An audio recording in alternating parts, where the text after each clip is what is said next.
E aí, pessoal, tudo bem? Nós estamos aqui gravando o nosso resumo, é o resumo 5, né, das obras. Esse resumo aqui é da Priscila de Souza. E nós vamos aí passear, nós fizemos aí 9 partes, dividimos esse artigo em 9 partes. Fazendo aquela mesma sequência dos demais artigos, esse resumo aqui a gente vai deixar ele aberto, gratuito aí para vocês, tanto para quem é aluno, para quem não é aluno, certo? Então compartilha para os colegas de trabalho de vocês. E a gente vai dar algumas informações importantes para vocês se situarem aí nos estudos de vocês. A gente está concluindo, né, os resumos, todos eles em uma página, no máximo 2. Né? Então, entrando no nosso site, a gente já está com a obra disponibilizada lá para vocês. Eu vou deixar aí na legenda o site disponível para vocês. Né? E no começo da aula e no final da aula também vai estar lá o nosso site. Para que vocês possam acessar também o livro, né? o sexto artigo, no caso o livro de Manacorda, que está com 32 páginas. É aquele livro lá que tem 219 páginas, a gente fez uma edição dele e caiu para 32 páginas. É só entrar no nosso site, dá para vocês baixarem por lá. Então, a gente também deixou disponibilizado para vocês dois resumos, né, 2 videoaulas, né, de 2 artigos diferentes. Esse aqui vai ser o segundo. Então, a gente está deixando para vocês obras gratuitas, está deixando para vocês vídeos de 2 obras. Esse aqui vai ser o segundo disponibilizado. Mas quem quiser o material completo, com os 10 artigos resumidos, né, de 1 a 2 páginas, em média a gente vai ter aí o resumo em uma página só. O que vai ter mais páginas vai ter 2 páginas, tá certo? Que são, no caso, de 2 livros, que é o que deve explorar bastante o número de questões. Além disso, a gente está disponibilizando audioaulas, né, deste resumo. Né? Dessa parte de resumo, a gente está montando aí de cada vídeo também, a gente está transformando a edição em MP3, para que quando você estiver indo para o trabalho, estiver em casa, vai estar lá com esses áudios. Então, além dos resumos, além dos vídeos, além dos áudios, a gente vai montar isoladamente para vocês o mapa mental, que dos nossos alunos do curso presencial aprenderam a construir o mapa mental. Aí a gente vai ter as 10 obras, né, os 10 artigos, aliás, os 8 artigos e os 2 livros, todos eles construídos aí em um mapa mental. Então, se você quiser ser nosso aluno online, vai ter acesso também a esse mapa mental. Para falar a verdade, vocês vão ter aproximadamente a partir de agora uns 15 dias até a prova. Aí a garantia que a gente vai dar para vocês é que, sendo nosso aluno online, ao invés de você ler essas 10 obras e ter mais de 500 páginas, né, se você for pegar uma impressão aí literal do que está lá disponibilizado no site dos Institutos Federais, com a gente, todas as obras juntas resumidas eram 99 páginas. Então, elas são editadas. A gente não fez um trabalho de mexer no conteúdo. A gente só retirou a introdução, bibliografia, essas coisas que não caem. Tiramos do formato PDF, trouxemos para outro formato e editamos as margens, as bordas, os espaçamentos, que no final das contas, com a fonte também editada, rendeu aí 99 páginas, ou seja, 50 folhas. Então, para o cérebro, como uma estratégia de estudo, vai facilitar a vida de vocês terem 50 folhas ao invés de 500 páginas. Simples assim. E mais 5 folhas, no máximo, né, que a gente vai colocar para vocês 6 de resumos. Né? Então, 6 folhas de resumos e 50 folhas de conteúdo para ler. 15 dias. Dá de boa. Então, a gente já faz isso para facilitar a vida de vocês, tá certo? Então, 50 folhas, com mais 6 e áudio, aula e vídeo aula. E faça esse exercício com a maior quantidade de vezes que vocês puderem no decorrer do dia, tá certo?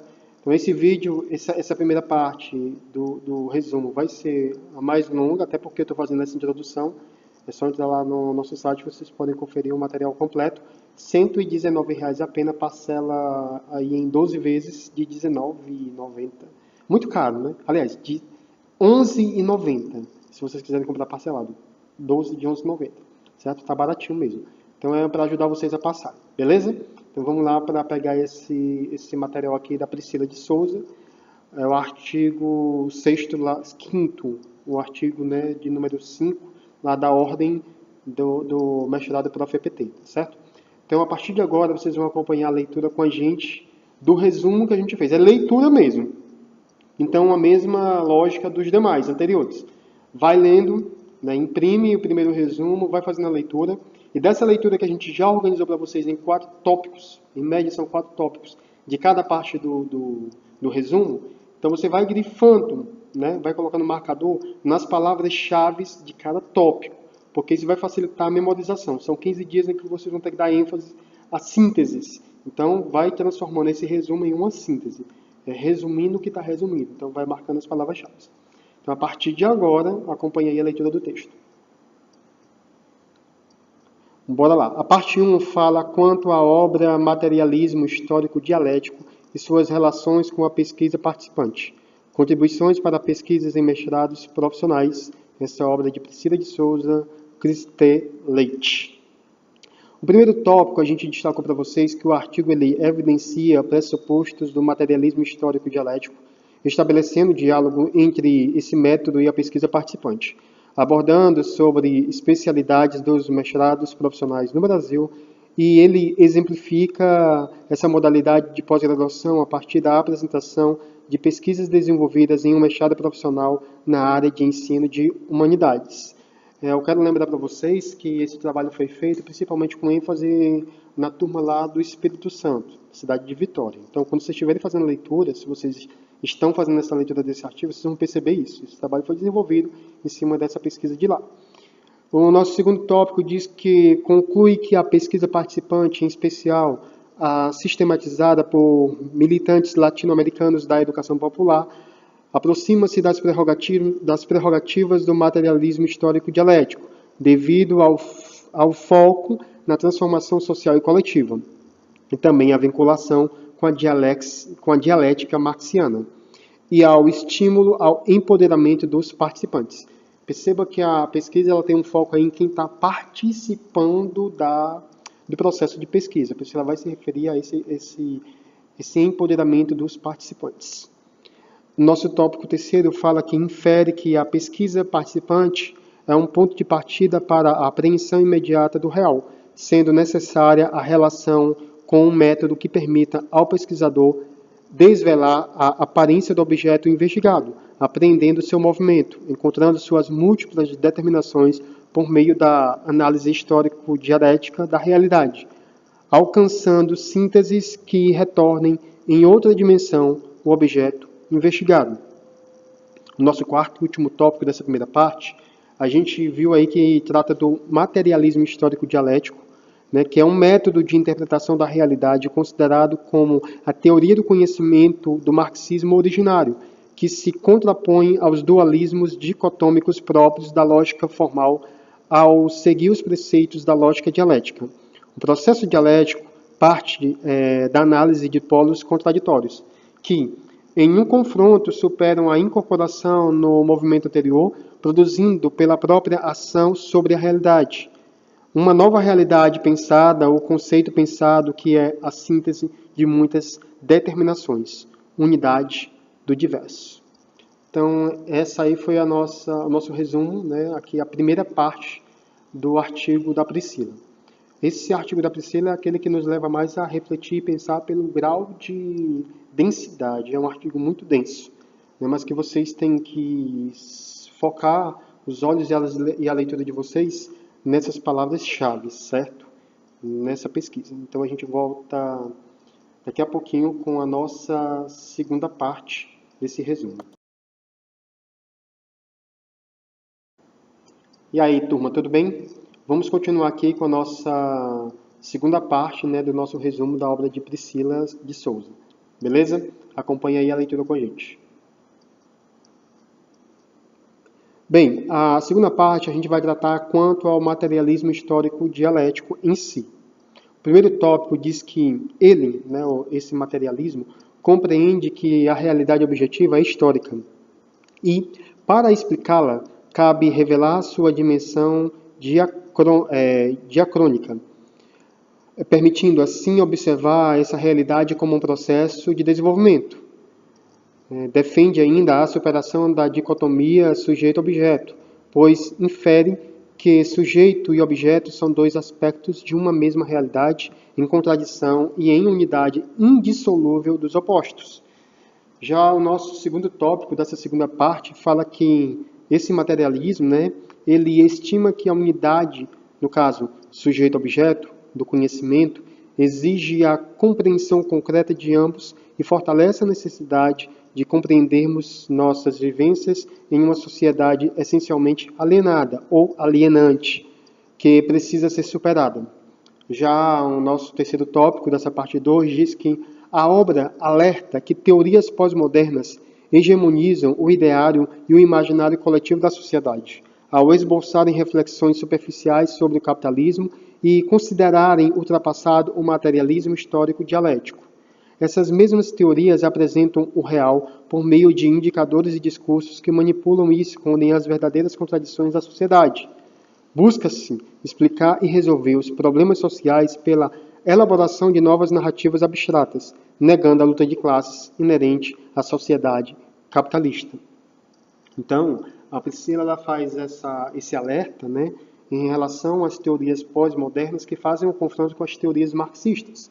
E ela vem mostrando que há um certo disfarce no modo como a sociedade atual vem tratando os seus problemas, principalmente dizendo aí respeito às lutas de classe. Entrando aqui no nosso quarto tópico, né, a obra aponta as especificidades dos mestrados profissionais brasileiros, reforçando a importância de evidenciar nesses espaços as relações entre teoria e prática, ou seja, a praxis, configurada como uma das categorias fundamentais do materialismo histórico dialético, discorrendo sobre possíveis diálogos entre a abordagem, né, teórica e os pressupostos da pesquisa participante, sistematizada por militantes latino-americanos da educação popular, exemplificando com pesquisas desenvolvidas no mestrado profissional em ensino de humanidades do Instituto Federal do Espírito Santo. Pessoal, como eu coloquei para vocês, essa obra da Priscila tem como linha de partida, né, e de desenvolvimento o trabalho feito da pesquisa participante do Instituto Federal do Espírito Santo. Então, se você quiser ter mais detalhes, eu recomendo que você recorra ao artigo na íntegra para conhecer quando eles entram, né, no conteúdo em si do trabalho de campo feito pelo Instituto Federal, tanto pelos mestrandos como pelos professores desses mestrandos, né, que foi feito em 2016, tá certo? Mas, por enquanto, sobre a parte 2 a gente encerra por aqui. A gente vai prosseguir na leitura e desenvolvendo o que aconteceu com essa pesquisa lá do pessoal do Instituto Federal na parte 3 em diante. Até mais.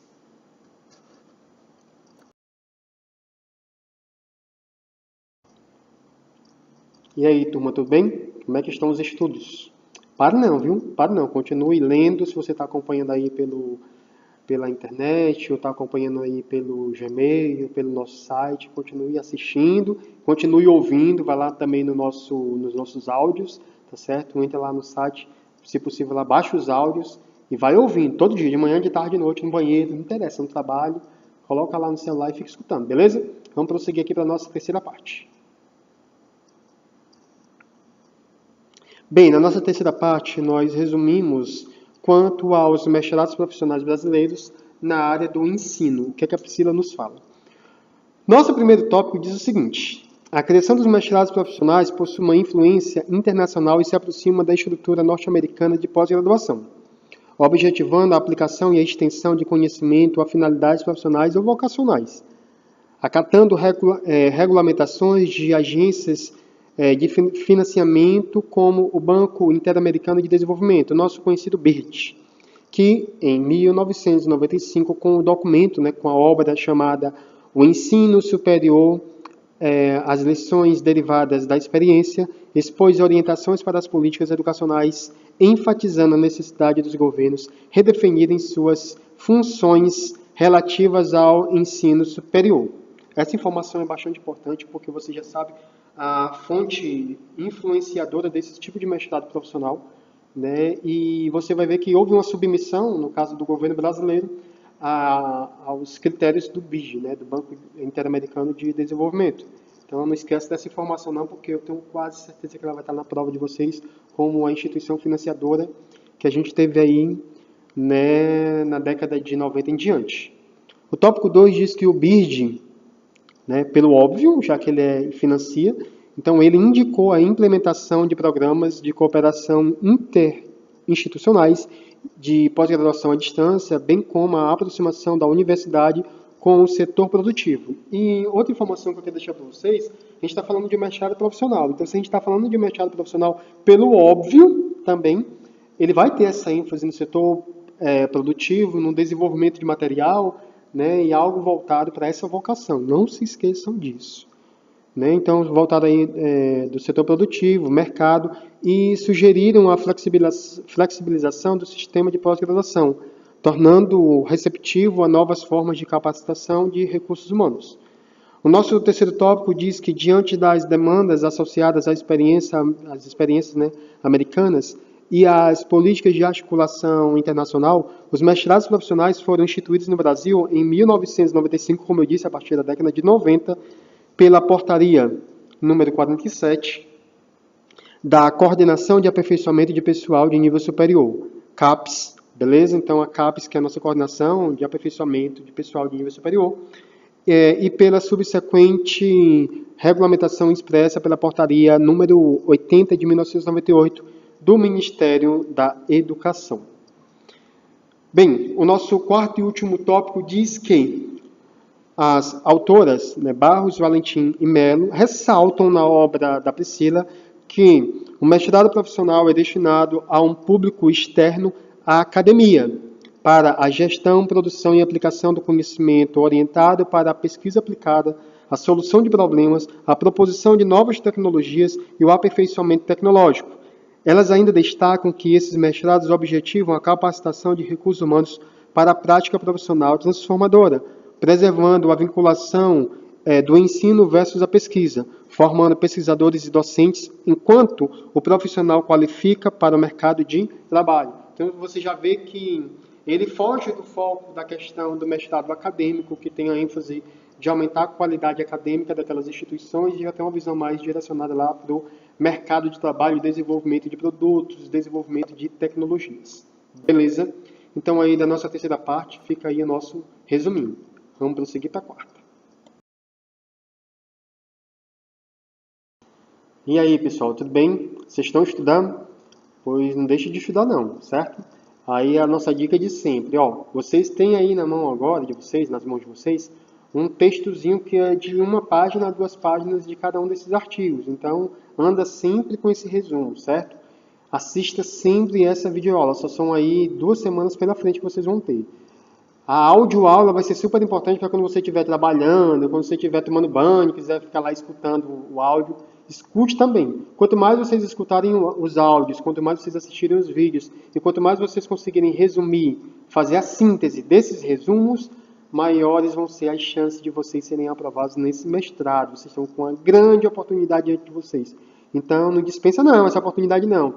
Porque somente no Brasil todo, em todo o Brasil, em todos os sites, se vocês forem pesquisar, somente a gente fez isso para vocês. Pegou, resumiu, transformou em 50 folhas, no caso aí são 99 páginas, né, que dá aí 50 folhas, todas as obras completas. Além disso, somente a gente fez esse trabalho de resumir, deixando aí na maioria dos textos 1 página, no máximo 2. Transformamos esses resumos em vídeos e transformamos todos os vídeos em áudio. A gente quer que você passe. Agora, faça a sua parte, beleza? Vamos prosseguir aqui na nossa quarta parte da obra de Priscila de Souza. A partir de agora, acompanhe aí a leitura. Bem, a quarta parte trata aí, né, a continuação da terceira, quanto aos mestrados profissionais brasileiros na área do ensino. Primeiro vem aí, no primeiro tópico, a definição de praxis, vem dizendo que é uma atividade material humana, transformadora do mundo e do próprio homem.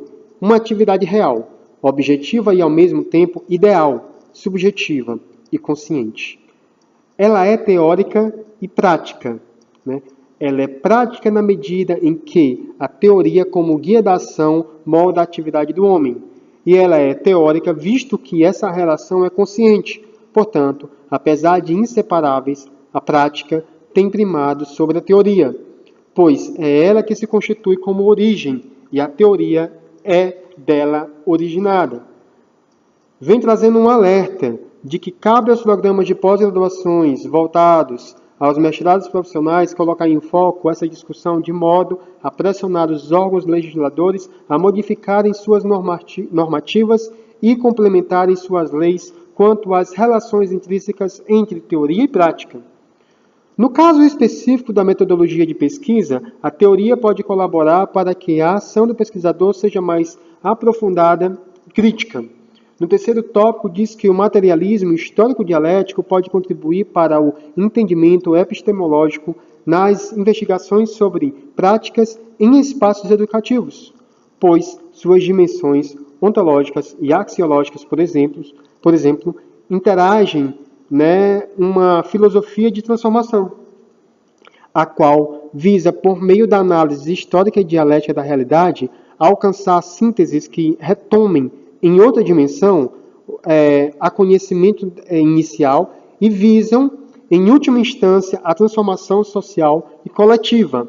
Acrescentou ainda no tópico 4º que são poucos os escritos de Marx que dizem respeito diretamente aos pressupostos do materialismo histórico-dialético. Isso é super importante, porque na tua prova eles podem dizer que Marx foi um dos maiores produtores de materiais sobre o materialismo histórico-dialético. A gente está vendo que não, ele não discorreu muito sobre isso. Então isso veio pós-Marx, mas ele sim, ele discorreu sobre o assunto, que depois foi bastante difundido. Continuando a leitura, vem dizendo que ele não se dedicou muito tempo a tal delimitação, apesar de reconhecer a importância de fazê-lo, pelo fato de estar convencido ser mais urgente empregar o seu método científico-filosófico na análise e compreensão da sociedade burguesa.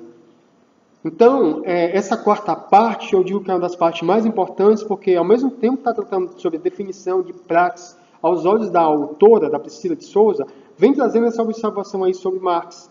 Então, não se esquece dessas duas informações do nosso primeiro tópico e do nosso quarto tópico. A gente volta aí na quinta parte com vocês. Tchau, tchau.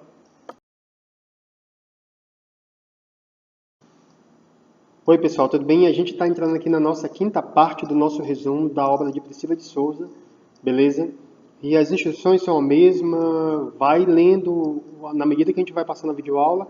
Então, se você estiver ouvindo aí pela audioaula, vá fazendo acompanhamento aí da leitura e grifando aquilo que você considerar importante. É uma obra bastante densa, requer bastante leitura e eu recomendo que você faça essa leitura grifando já na primeira leitura as palavras que você considerar importante, tá certo?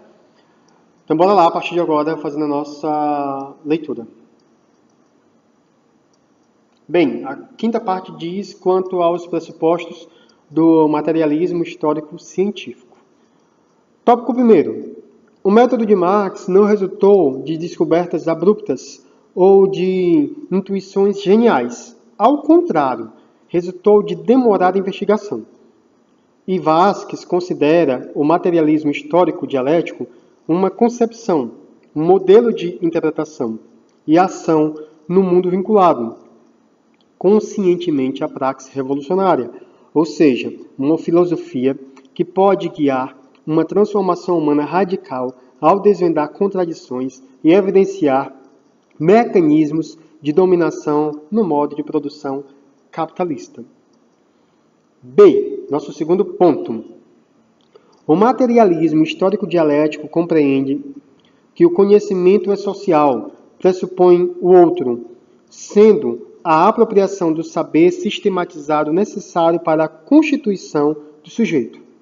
Diferente das abordagens pós-modernas, as quais consideram a realidade como um texto com múltiplas possibilidades interpretativas, o materialismo histórico-dialético reconhece que a realidade não pode ser exemplificada de infinitas formas, ao compreender que a existência do sujeito não muda e que a matéria conserva sua propriedade independentemente do sujeito.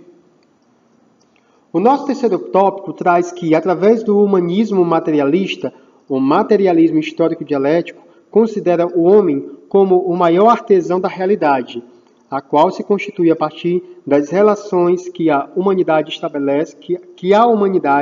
estabelece entre si e entre a natureza. Por meio da crítica ao idealismo, o materialismo histórico-dialético afirma que o mundo não é fruto exclusivo do pensamento, nem obra de um ser transcendental, que, por bondade, intervém na realidade ou inspira um homem a agir sobre ela. O nosso último tópico vem dizendo que os fatos sociais não são isolados, há uma relação dinâmica e dialética entre o singular, o universal e o particular. Para Martins, o fenômeno revela, em sua expressão singular, o que é imediato, já em sua expressão universal revela suas complexidades, suas conexões internas e sua totalidade histórico-social. Bem, sobre a nossa quinta parte da obra aí da Priscila de Souza, é o que nós temos a deixar de informações importantes, né, dessa quinta parte para vocês, recomendando aí que vocês possam fazer as anotações de vocês, pessoal. Até a próxima parte.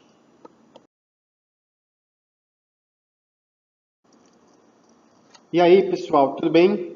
Bora lá, continuando, cabeça erguida, estudando, lendo, decorando, ouvindo, lendo de novo e assistindo de novo. Se vocês quiserem passar nessa prova, a fórmula é essa. Quanto mais vocês repetirem, quanto mais vocês decorarem, quanto mais informações vocês levarem no dia da prova, para a prova, maior vai ser a chance de vocês conseguirem terem maior êxito. Não tenho dúvida disso, certo? A gente vai continuar aqui, a gente vai entrar na sexta parte, que a gente separou aqui para vocês, desse resumão da obra da Priscila, certo? E faça isso do que eu estou dizendo. Tem gente que diz assim, tem professor e cursinho que costuma dizer para o aluno que você não deve estudar muita coisa na última semana, que você não deve deixar muita coisa para o último dia, para o penúltimo dia, sei lá. Sábado, antes da prova, se você não é do curso presencial, tire o seu sábado para assistir todas as aulas. Tire o seu sábado para ouvir de novo todas as aulas. Tire o seu sábado para ler de novo todos os resumos. Tudo que você anotou, tire o sábado todo para reler. No dia da prova, de manhã cedo, que a prova de vocês vai acontecer à tarde, pegue só os resumos, leia tudo de novo, e vá para a prova, certo? Levando as suas anotações, as palavras-chave. Leia até meia hora antes de entrar na sala. Vai funcionar. E vai cair na prova. Vá por mim, certo? Não é exagero não, experiência própria. Bora lá. Sexta parte. Vamos começar aqui, eu peço que vocês a partir de agora acompanhem aí na leitura do texto. A nossa sexta parte, a gente vai falar quanto ao materialismo histórico-dialético e a pesquisa participante. Nosso tópico primeiro fala o seguinte, aponta, né, a obra, a sexta parte aí, aponta que o pesquisador necessita apreender não somente a aparência ou a forma dada do projeto, mas também a sua essência, a sua estrutura, a sua dinâmica.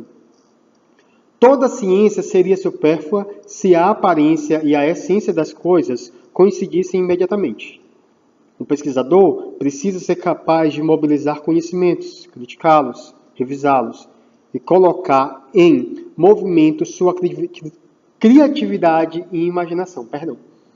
Na investigação, o sujeito tem de apoderar-se da matéria, em seus pormenores, analisar suas diferentes formas de desenvolvimento e buscar a conexão que há entre elas.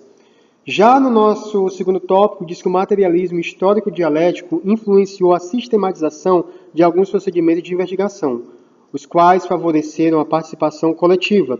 Dentre eles, a pesquisa participante desenvolvida em vários países da América Latina. Teorias e ações de estudiosos como Gandhi, Fanon, Paulo Freire, Camilo Torres, Gustavo Gutierrez, Leonardo Boff e Orlando Fausto. Todos esses aí difundiram propostas de participação popular como formas originais e contestatórias diante das diferentes propostas de desenvolvimento social agenciadas pela Europa e Estados Unidos que implementaram investigações ditas participantes, porém, preste atenção, eles também fizeram na Europa e nos Estados Unidos, só que essas pesquisas europeias e norte-americanas funcionavam como versões antigas de práticas sociais de vocação neocolonizadora.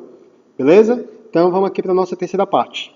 Para Brandão, a pesquisa participante na América Latina buscava, em sua origem, a transformação de ações sociais populares por meio de uma elaboração sistemática de conhecimento pela via de pesquisas sociais postas a serviço de experiências com participantes, de criação solidária de saberes, a partir do enlace entre profissionais e militantes agenciados e pessoas, grupos e comunidades populares. Nosso quarto e último tópico desse artigo diz que muitas pesquisas participantes desenvolvidas no Brasil na década de 80 acompanharam o movimento de redemocratização do país. A volta de Freire ao Brasil, após o exílio, contribuiu para a organização de vários eventos relacionados à educação, como, por exemplo, a Conferência Brasileira de Educação. E nesse exato momento, eu chamo a atenção de vocês, certo? E eu quero que vocês peguem o artigo na íntegra, nessa obra de Priscila, e confiram, a partir da década de 80, o que aconteceu, a importância desses autores. Essa leitura vai ser importante, certo? Não é sempre que eu vou recomendar vocês a fazer a retomada de alguma parte do artigo. Nesse momento, eu peço que vocês façam isso, analisando não apenas o que aconteceu com Freire, a importância dele, mas os demais autores. Tá beleza? Então faz essa leitura e faz as anotações importantes, porque é muita coisa. Então, assim, tirar uma informação dessa parte do texto vai ser importante para a sua prova. A gente se encontra aí na nossa 7ª parte. Até mais. E aí, pessoal, tudo bem? A gente está entrando agora aqui na nossa 7ª parte. A gente pede aí que a partir de agora você possa estar acompanhando, juntamente com esse vídeo, o seu resumo aí impresso, ou então, juntamente do áudio, fazendo as anotações que vocês considerarem importantes a partir de agora.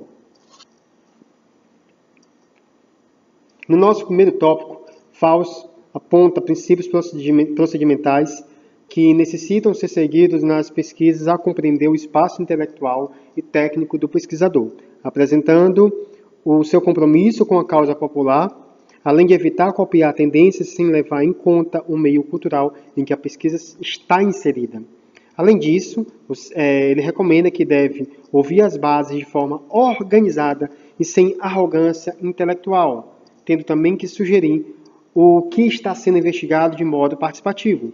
Em nosso segundo tópico, vem dizendo que para Fausto, o pesquisador deve promover o conhecimento teórico e metodológico, contribuindo para a independência das lideranças na realização de outras pesquisas. Observar no campo investigado as aplicações concretas dos princípios da pesquisa, mantendo a ação e reflexão constantes no trabalho de campo. Além disso, deve-se utilizar técnicas de produção de dados que promovam diálogo, rompendo com a assimetria das relações sociais geralmente impostas por alguns pesquisadores. Deve ter em mente que os problemas sociais contemporâneos exigem, para explicação e solução, níveis complexos de análise que ultrapassem qualquer área especializada. O nosso quarto e último tópico dessa 7ª parte diz o seguinte: destacam-se 3 níveis de investigação. Neste caso, as investigações que ele está falando são investigações científicas sobre a realidade sociocultural. O nível descritivo procura captar a realidade sociocultural através das percepções, tanto dos pesquisadores quanto dos membros da comunidade, por meio de enquete, dados de censos, registro, observação participante, questionários e entrevistas.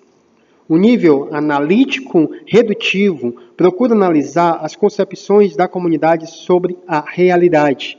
Pressupõe a identificação dos elementos constituintes dessa percepção, integrando temas fragmentários dentro de uma totalidade.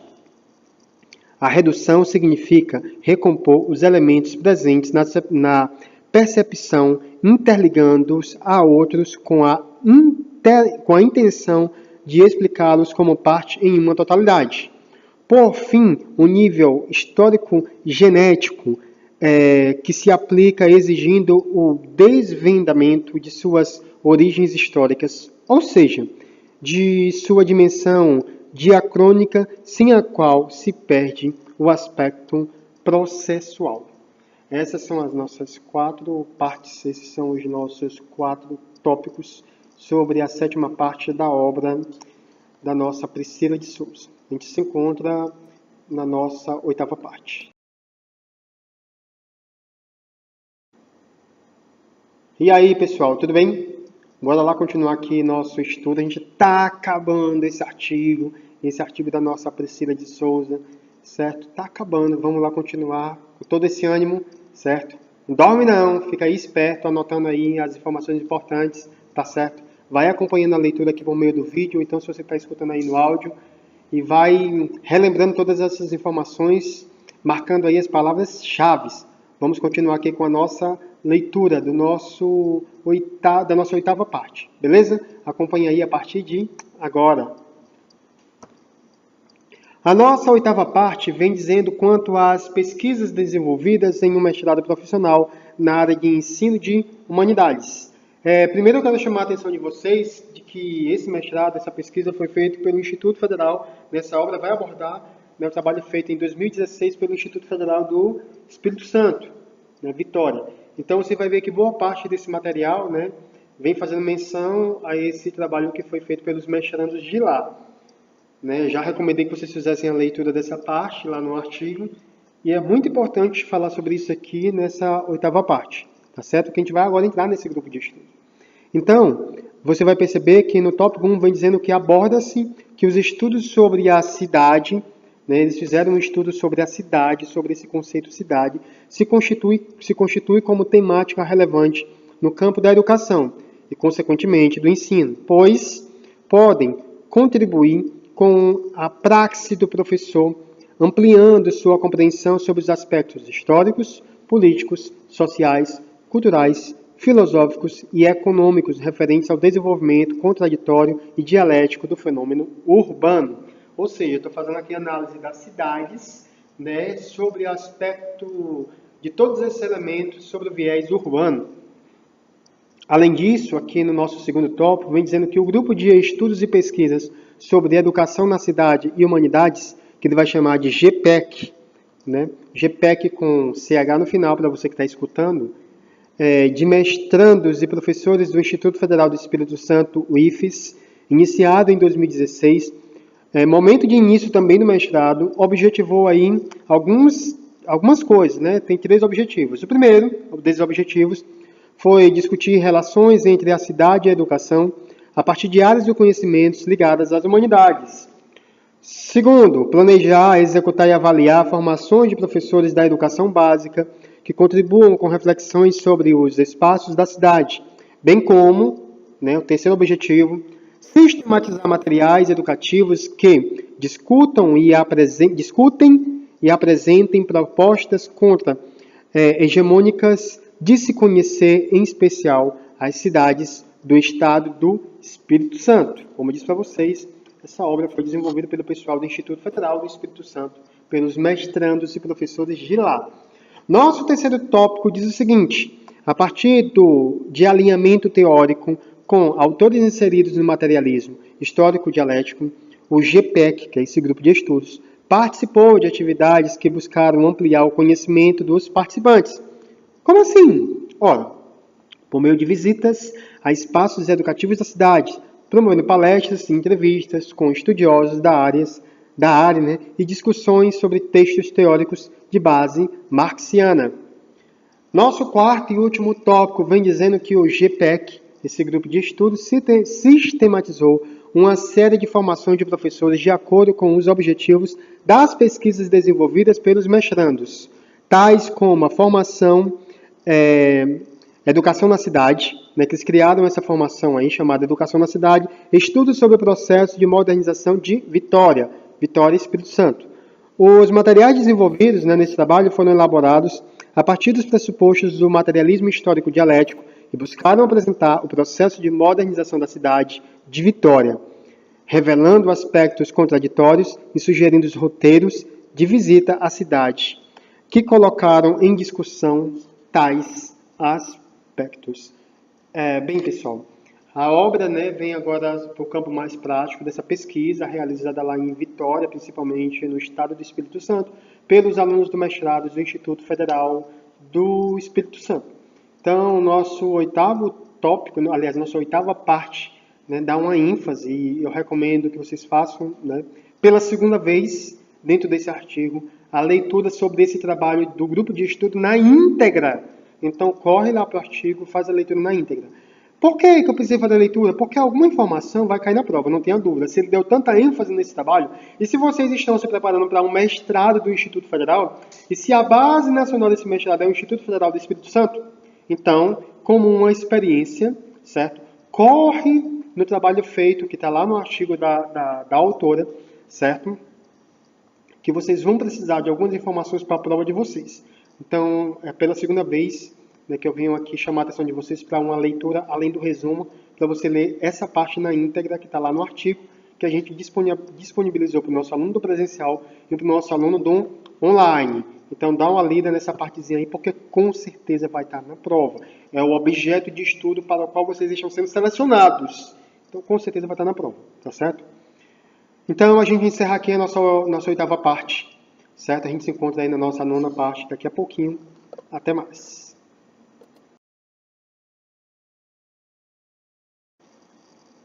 E aí, pessoal, a gente agora, enfim, chegamos à nossa 9ª parte, certo? Desse artigo aqui de Priscila de Souza, em que a gente está abordando aí esse artigo.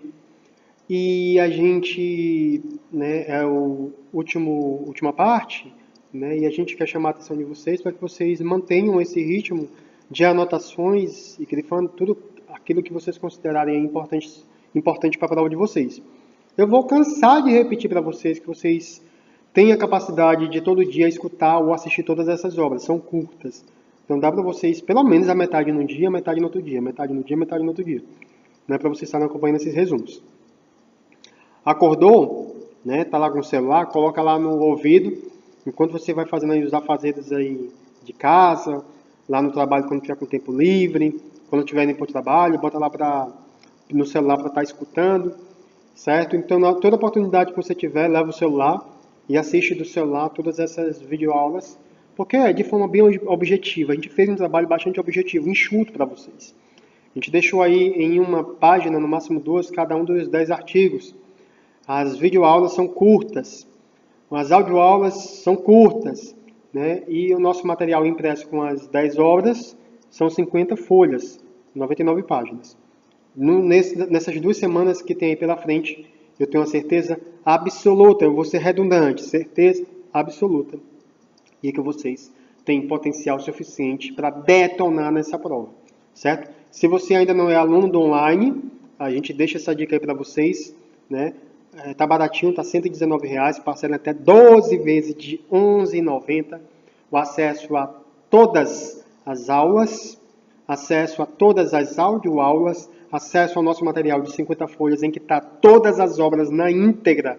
Nós só fizemos a edição e a retirada da parte bibliográfica e das introduções, que não vai cair na prova, tá certo? Bem como todo o material nosso de resumo, aula e videoaula lá para vocês. E a gente ainda vai entregar um mapa mental, a gente vai construir aqui nesse quadro, certo? Um mapa mental para você utilizar aí na última semana de prova para decorar informações. É uma prova de quem decora mais, certo? É uma prova de quem decora mais. E a gente ainda vai dar uma aula aqui, na última semana a gente vai disponibilizar, de como é que vocês fazem se precisarem chutar. Então a gente vai ter aí o teorema de Chutágoras, é uma técnica que vai ajudar com certeza vocês naquelas questões que vocês não conseguirem desenrolar, tá certo? Esse teoremazinho é bastante interessante. Se você fizer uma boa prova, lógico, né? Então, quanto mais questões vocês vierem a acertar, maior a probabilidade de vocês conseguirem fechar utilizando esse teorema em caso aí de dúvida, tá certo? Então, isso tudo vai estar disponível para vocês, que são nossos alunos do presencial e do online. Para quem não é nosso aluno, essa aula aí fica como cortesia, gratuita para todo mundo. Vocês já podem sentir aí um pouquinho do nosso material. É óbvio também que eu quero deixar claro que boa parte do que eu estou fazendo aqui com vocês é acompanhar a leitura daquilo que a gente já preparou para vocês. Então não adiantaria eu trazer uma coisa escrita e ficar comentando o que já está escrito e resumido, né? Então a gente faz o acompanhamento da leitura e de vez em quando eu faço uma intervençãozinha aqui e acolá. O que interessa a vocês a partir de agora é decorar, tá certo? A partir de agora a gente vai iniciar a nossa leitura do resumo, né? Quando for necessário fazer intervenção eu farei, mas eu peço que vocês acompanhem e façam aí as anotações que vocês acharem convenientes. A partir de agora vamos acompanhar a leitura. Bora lá. Parte 9. Quanto aos apontamentos destacados pela autora. O nosso primeiro tópico diz que esses apontamentos, né, ela resolveu apresentar pressupostos do materialismo histórico dialético, estabelecendo diálogo entre esse método, a pesquisa participante e as investigações realizadas no GPEC, mostrando as especificidades dos mestrados profissionais do Brasil e reafirmando a importância de contribuir para a indissociabilidade entre teoria e prática nesse tipo de mestrado. O segundo tópico diz que inferiu-se que a pesquisa participante sistematizada por militantes latino-americanos da educação popular, sob a luz do materialismo histórico dialético, pode-se constituir como um procedimento contra-hegemônico, uma técnica investigativa que potencializa pesquisadores e demais participantes a ampliarem suas consciências visando a transformação social. Nosso terceiro tópico diz que vislumbrou-se que pesquisas na área de educação e do ensino podem favorecer a sistematização de processos educativos emancipadores, reveladores dos mecanismos opressores adotados pela classe dominante, com vistas a instigar a participação coletiva no processo de construção de uma sociedade igualitária. O nosso quarto e último tópico de resumo desse artigo diz que, durante a investigação, cabe compreender o objeto de pesquisa como expressão de um processo que ocorre nas reiteradas aproximações com o real, e que está orientado, conforme sugere Marx, a alcançar não mais as representações caóticas de um todo, mas a rica totalidade de muitas determinações e relações. E é assim que a gente conclui o nosso resumo, certo? Essa nona parte da obra de Priscila de Souza. E a gente quer deixar para vocês as dicas que a gente já vem deixando aí de forma reiterada. Primeiro, escutar para quem tiver com esse áudio aula. Segundo, assistir quem tiver com essa videoaula. E você vai escutar, ou você vai assistir, ou vai fazer as duas coisas com o seu resumo em mãos, para que você possa estar circulando informações importantes. Depois de escutar, depois de assistir o resumo, a gente recomenda que você faça uma nova leitura, para tentar fazer com que o cérebro memorize esse conteúdo. Depois disso tudo, vocês, se conseguirem, sintetizem por meio das palavras-chave que vocês selecionaram, vocês vão sintetizar, resumir esse resumo, é isso mesmo, de forma a decorá-lo. Vocês vão ter 15 dias, a partir do dia 20, para se prepararem ainda mais para essa prova. É tempo de sobra, preste atenção, 15 dias é tempo de sobra. Para quem é nosso aluno do presencial ou do online, é tempo de sobra de ler as 50 folhas, só são 99 páginas. Então você vai conseguir ler todas as obras que estão dispostas apenas em 50 folhas. 15 dias dá para fazer isso.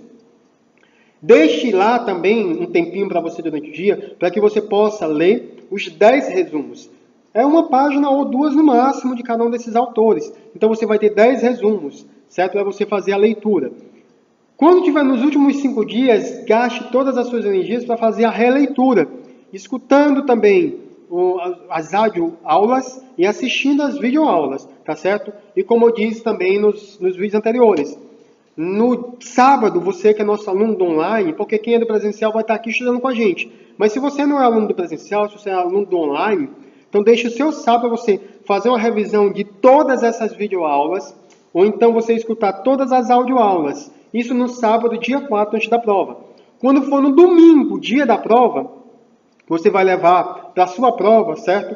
O seu resumo, o seu rascunho. Todas as informações e palavras-chave você deixa para ler também. Né? Você vem lendo nos últimos 15 dias. Mas deixa para ler no dia da prova. Todas as informações vão estar lá. Artigo 1º, 2º, 3º, 4º, 5º, 6º, 7º, 8º, 9º e 10º. Então, no dia da prova, que a prova vai ser de tarde, na parte da manhã, você vai fazer uma leitura geral de tudo isso. E se você quiser, você pode levar até esse resumão, esse rascunho, para a sua prova. Então, antes de começar a prova, dá uma lidazinha. Quando estiver faltando aí 20 minutos para você entrar, você já vai estar lá.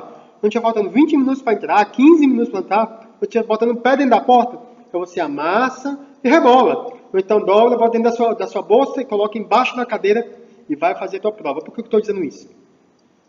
Porque tudo isso é importante. Então, na hora que tu estiver lendo a tua prova e de repente você precisar de uma informação, o teu cérebro, por mais que você não consiga apreender tudo que você leu, você não vai conseguir apreender tudo, você não vai conseguir aprisionar tudo, você não vai conseguir reter tudo. Mas você lendo, na hora da prova, o teu cérebro vai te ajudar. Ele vai catar aquela informação que é importante que você guardou na sua mente. Então, sigam essas instruções. Eu quero aqui deixar um abraço, para você que é nosso aluno do online, para você que é nosso aluno do presencial, e você que não é nosso aluno, eu espero que a gente possa ter sido útil para você, certo? Com esse vídeo. Querendo ser nosso aluno, é só entrar no nosso site www.unisaraiva.com, que lá vocês também podem fazer, certo? A assinatura e receber um login para acompanhar todas as obras com a gente. Abração e boa prova, pessoal. Até mais!